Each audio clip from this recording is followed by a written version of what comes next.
ដោយសារតែភាពមិនច្បាស់លាស់ផ្នែកសេដ្ឋកិច្ចពាណិជ្ជកម្មក្រោយការដំឡើងពន្ធជាបន្តបន្ទាប់របស់លោក Donald Trump ពីគណៈកម្មការគោលនយោបាយរបស់ IMF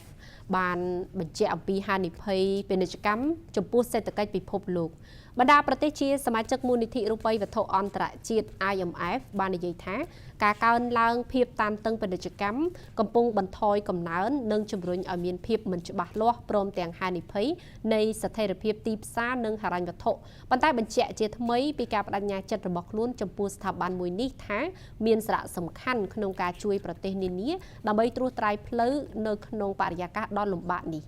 សារមួយកើតឡើងនៅចុងបញ្ចប់នៃសប្តាហ៍ដ៏តានតឹងសម្រាប់អ្នកបង្កើតគោលនយោបាយនិងអ្នកវិនិយោគដែលព្រួយបារម្ភពីចំណាត់ការរបស់ប្រធានាធិបតីអាមេរិក Donald Trump នៅក្នុងការធ្វើឲ្យច្របូកច្របល់ពាណិជ្ជកម្មសកលការបដិញ្ញាចិត្តរបស់លោកចំពោះស្ថាប័នអន្តរជាតិនានាផងដែររដ្ឋមន្ត្រីហិរញ្ញវត្ថុអារ៉ាប៊ីសាអូឌីតលោក Mohammed Al-Jadaan ដែលជាប្រធានគណៈកម្មាធិការរូបិយវត្ថុអន្តរជាតិបាននិយាយថាមូលនិធិត្រូវតែបន្តផ្ដោតលើអាណត្តិស្នូលរបស់ខ្លួនរួមទាំងការពង្រីកពាណិជ្ជកម្មនិងកំណើន